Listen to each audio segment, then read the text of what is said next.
was, kind of browsing the news, and I came across a Christian artist that was basically saying they had lost their faith in God because of verses like that, where in the Old Testament, God commanded people like Joshua to devote to destruction these certain people groups that were in the land.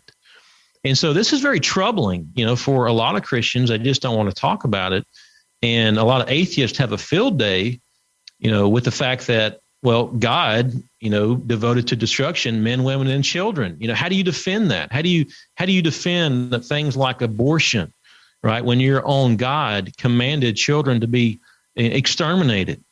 And so it's a big deal, Derek, if we misunderstand, right, the context or the people that he was commanding to exterminate, which were the giant clans and their offspring, then we don't have a strong defense against arguments, which paint our God as a tyrannical God who is hot and cold, who's loving one day and who's mean the next day. So we lose our footing if we don't understand the ancient context of Genesis 6 and also the war that was there between the people of God in the Old Testament and the people in the land of Canaan in the Old Testament. And so it's so important, Derek. This is not just a topic which we can say, it's not a big deal. Let's just move on. No, it is a big deal. Okay. Because it's anytime we're studying the Bible, it's a big deal. And if we're serious about studying the Bible in context, okay, then first we have to bow or really, crucify our own pet views and adopt the ancient understandings of, how did the ancients parse Genesis 6, 1-4? And then what does that mean for the rest of the biblical narrative?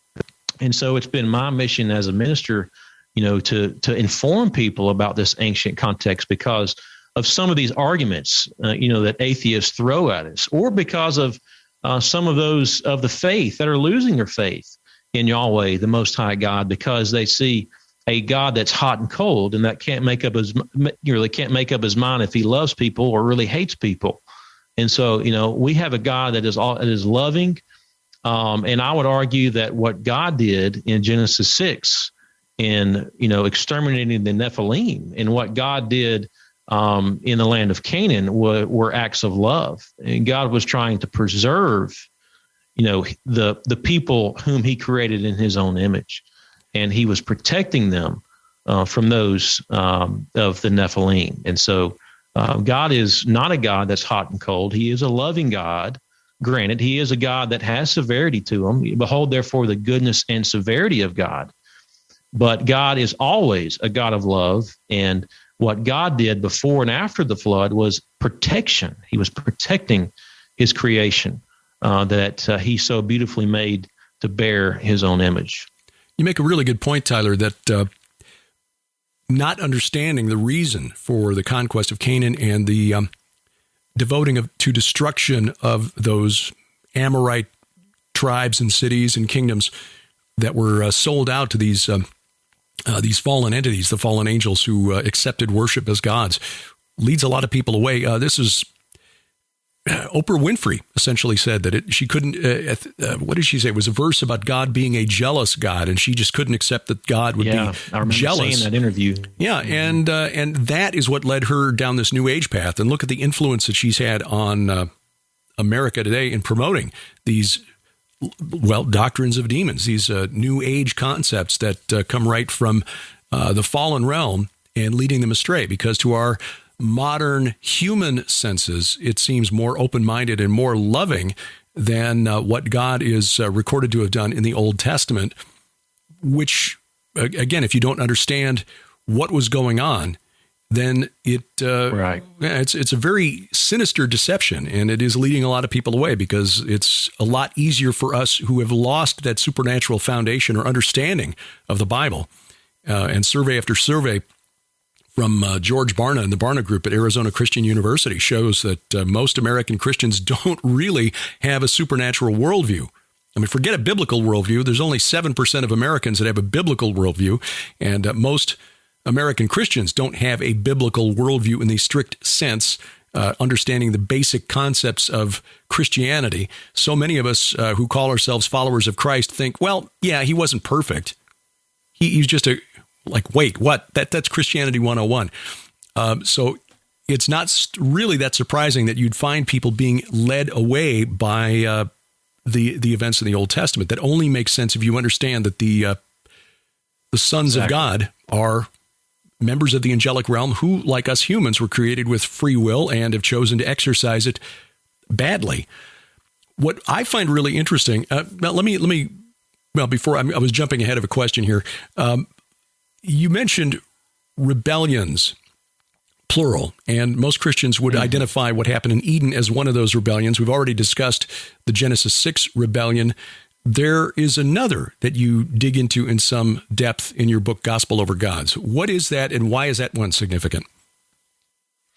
Yeah, like you said, most Christians are familiar with the Eden rebellion in Genesis 3, but they're unfamiliar with the other two, which we just mentioned, Genesis 6. So the third is the Tower of Babel scene.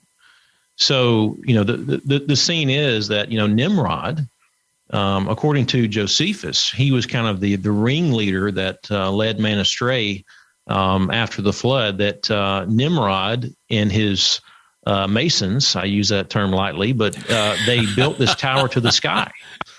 You are correct in more ways than you know. Oh, I know. Yeah. I know, exactly. So they built this tower to the sky. And, seems like, well, not a bad thing, little ingenuity never hurt anyone.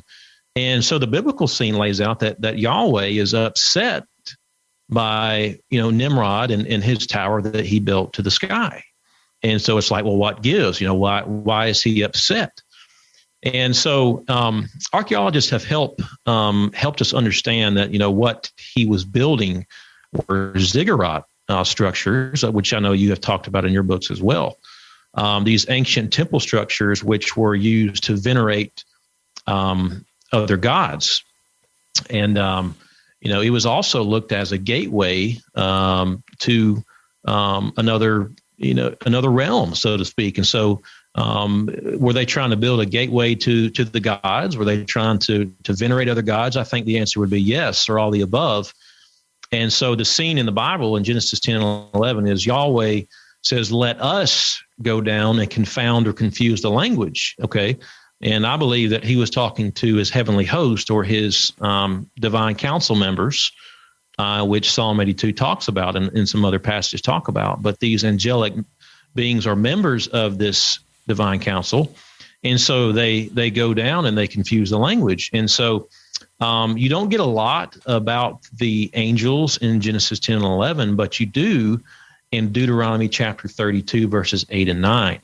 And that's where Moses was kind of recounting, looking back at what happened in the past. And so he said in Deuteronomy 32:8, when the Most High, or the Elyon, which that's important because Yahweh is called the Elyon, or the Most High God, which makes no sense if there are no others. Mm-hmm. But when the Most High gave to the nations their inheritance, he divided mankind and fixed the borders according to the number of the sons of God, okay, or the B'nai Ha-Elohim. Now, for many years, we didn't see this. Well, we didn't see it because it wasn't in our English Bibles. Well, most English Bibles are translated from the Masoretic text, okay? Mm-hmm. And the Masoretic text was good. I mean, that's all we had for, a long period of time as far as Hebrew goes. And the Masoretic text says that God divided mankind according to the number of the sons of Israel. Well, the only problem with that is that Israel was not a nation at the Tower of Babel. In fact, it would be probably around 1,000 years later before God would call Abraham to start that nation. So that makes no sense. And so when we found the Dead Sea Scrolls in 1947, the Dead Sea Scrolls has mankind being divided according to the number of the B'nai Ha-Elohim. Bingo, right? Mm-hmm, that's the same as Genesis 6, Job 1, Job 2, Job 38, and then Deuteronomy 32, 8, and 9. And so the ancient Hebrews understood that when God divorced the nations because of their veneration of other gods, he divorces them and assigns them to the very beings that they were trying to venerate or honor. And that is angels of God. And so God allots nations different languages. He allots them a boundary, and he allots them an angelic viceroy that would rule over those nations. And so that's exactly what the Septuagint says. The Septuagint says that God divided them according to the number of the angelon theou, or the angels of God.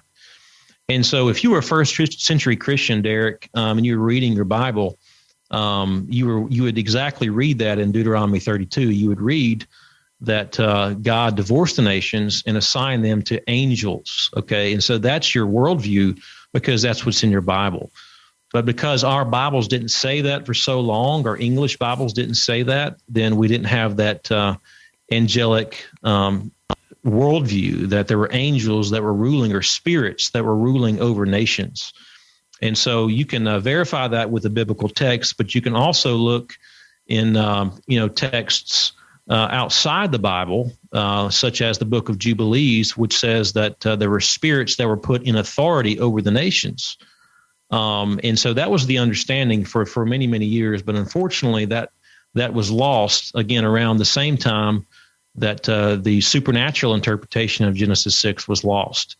And so for centuries now, Christians all over the world have not had the same worldview that the early church had, and certainly not the same worldview that the ancient Israelites had. That was really an eye-opening moment for me. Sharon and I became aware of Mike Heiser's work back in 2005, well before he published The Unseen Realm. But in an interview with Mike, I very distinctly remember him explaining the Deuteronomy 32:8 paradigm and why that was important. And suddenly, Sharon and I looking at each other while he was explaining this. And so these were the gods of the pagan nations around ancient Israel. And this was the understanding of the rabbis, through the Second Temple period. And we're like, right. What? Because neither of us had ever heard that. And it makes so much sense.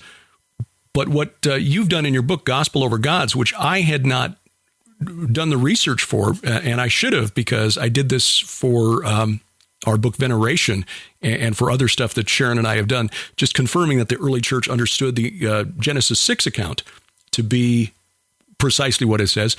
You also found that the early church understood that the understanding of Deuteronomy 32:8 and Deuteronomy 4 verses 19 and 20, that God allotted to the nations these angelic beings as their viceroys. This was the understanding of the early church. Exactly.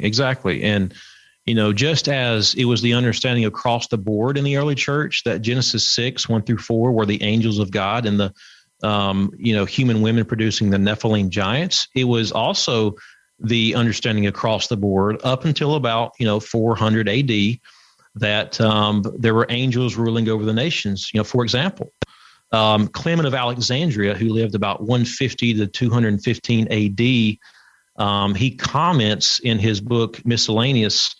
He says, "For by an ancient and divine order, the angels are distributed among the nations." Okay. And then you have Eusebius, which was lived in around 260 to 339 AD. He referenced this in the Proof of the Gospel. He said, "In these words, surely he names first the Most High God, the supreme God of the universe, and then as Lord, his word, whom we call Lord in the second degree after the God of the universe." And then he goes on to say, "And their import is that all the nations and the sons of men here, called sons of Adam, were distributed among the invisible guardians of the nations, that is, the angels, by the decision of the Most High God and his secret counsel unknown to us." So that was, again, across the board, that was the understanding the early church had. That was the understanding the church at Corinth had. That was the understanding the church at Ephesus had. And so when you begin to think about it in those terms, that the churches to whom Paul was writing, okay, the early recipients of those letters, the early readers of the Gospels, they were reading this material. They were reading the books of the New Testament. They were reading the Old Testament with the lens that even during that particular period of time, that there were still angelic viceroys who were over the nations. Now, these angels ended up rebelling, as